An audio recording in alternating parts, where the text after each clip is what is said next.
If you're praying for prosperity, but constantly meditating on scarcity, you may be strengthening the very thing you're trying to avoid. Pause. What if what's blocking your prosperity isn't a lack of opportunity, but mental, emotional, and behavioral patterns you've been repeating for years? What if those patterns are literally wired into your brain and nervous system? Today, you're going to see that Psalm 1 isn't poetic promise. It's an internal reprogramming system. And maybe the blockage was never external. If you feel like you work hard, but there's never any overflow, there's always an unexpected expense. Prosperity seems to come to others but never stays with you. Maybe it's not effort. Maybe it's the soil within, and the wrong soil can't sustain fruit. Maybe you avoid talking about money. Maybe you smile when someone asks if you're okay, but inside you feel tension. If that's you, breathe. You're not incapable. You learned a pattern, and what was learned can be replaced. Stay with me.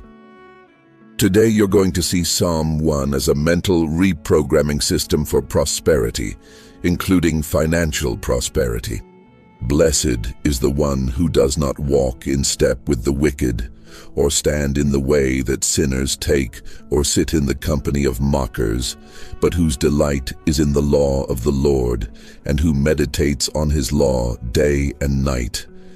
That person is like a tree planted by streams of water, which yields its fruit in season, and whose leaf does not wither.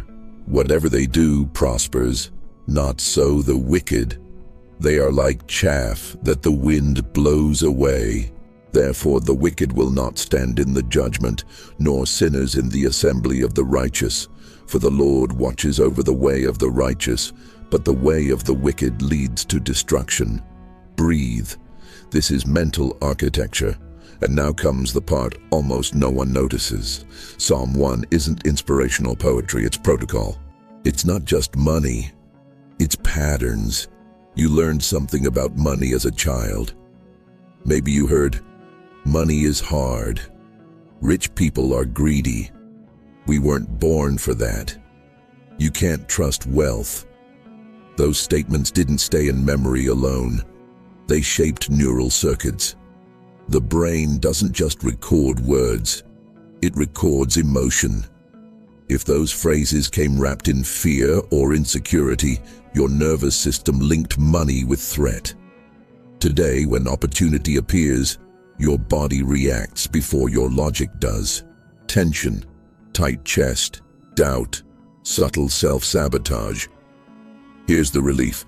That doesn't mean you're bad with money. It means your body learned to protect you. What feels automatic feels like destiny. But it's a pattern, and patterns can be reprogrammed. Psalm 1 outlines a 4-phase method, not metaphor, process.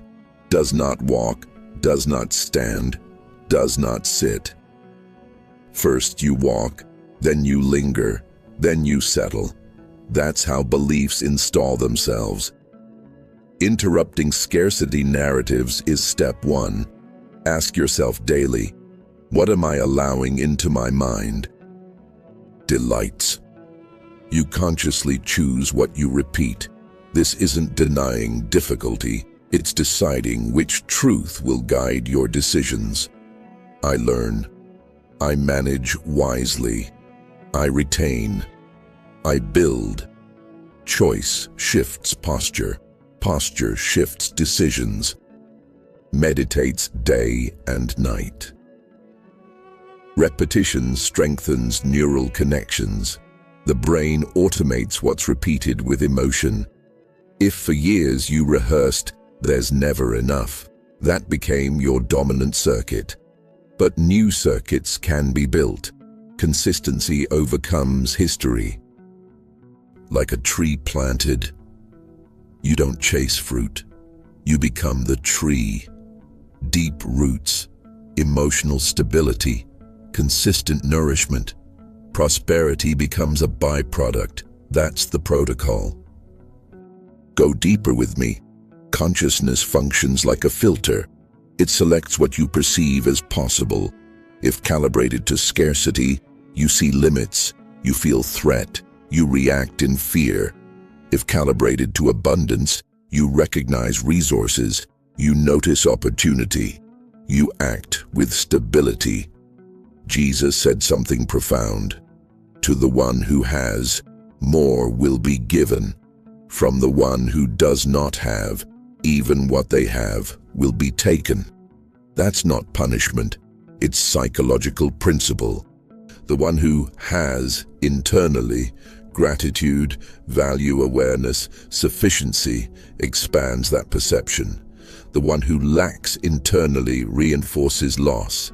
The mind amplifies what it consistently recognizes. Chronic complaint activates focus on deficiency. Repeated focus strengthens scarcity. That's why we're instructed. Give thanks in all circumstances. Gratitude isn't naivety, it's perceptual training. When you practice gratitude, your brain activates circuits linked to reward and safety.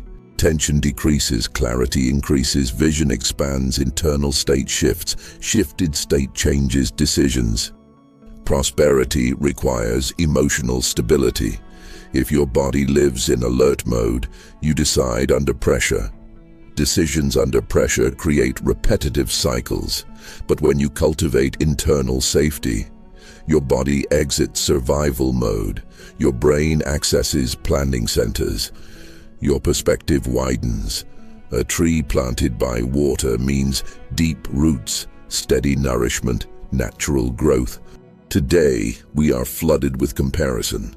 Comparison creates insufficiency. Insufficiency creates urgency. Urgency creates mistakes. Psalm 1 speaks of timing. It yields fruit in its season. True prosperity respects process. A man I once knew always said, "Money never stays." Even when he earned well, he felt urgency to spend. Internally, he didn't feel secure. When he began repeating daily, "I manage wisely, I retain, I build," something shifted, not instantly, but his decisions changed. Over time, the results followed. A woman constantly said, "I never have enough." She earned well, yet lived in insecurity. When she began listing 3 real resources she already possessed each day, something changed. She felt safe. Safety led to planning. Planning led to retention. Retention led to growth. Money didn't change first, perception did. Before any financial decision, take 3 deep breaths. Place your hand on your chest. Ask yourself, am I deciding from fear or from construction? This small ritual begins rewiring your pattern. You don't have a financial problem. You have a financial pattern, and patterns can be reprogrammed. Pray like this: Lord, restructure my memories of scarcity. Teach me to recognize what I already have. Plant stability within me. Take a deep breath. Maybe you don't need more money today. Maybe you need more stability. And stability begins now. If you recognize that you're stepping into a new prosperity consciousness, write in the comments, "I am rooted in abundance." Write it with intention, not as a wish, but as identity under construction. And tell me, what scarcity thought are you choosing to replace today? If you want me to go even deeper into this topic with more practical examples and applications, like the video and follow the channel. That way I know this content is truly serving you. Because prosperity doesn't begin in your bank account, it begins in the consciousness you choose to sustain. Today you realize that your mind responds to what you repeat, and that the teachings of Jesus aren't just inspiration, they are direction for your consciousness. They shape maturity, they build discernment, they develop a stable mind, one that isn't dependent on circumstances. But transformation doesn't happen just because you understand something. It begins with a decision, and it's solidified through small actions, repeated every single day. A video can awaken you, but consistency is what rewires you. That's how the mind is reprogrammed. That's how emotional independence is formed. That's how you move out of internal scarcity and begin to live with clarity, stability, and abundance of awareness. And from that abundance comes a lighter life, more inwardly prosperous, less controlled by fear, more aligned with purpose. Now here's the turning point. If you leave this moment and change nothing, your mind will keep reinforcing yesterday's pathways. And yesterday's pathways produce yesterday's results. But if you begin today, even with one simple step, a new structure starts to form. What you do in the next 24 hours begins shaping the direction of the next few months.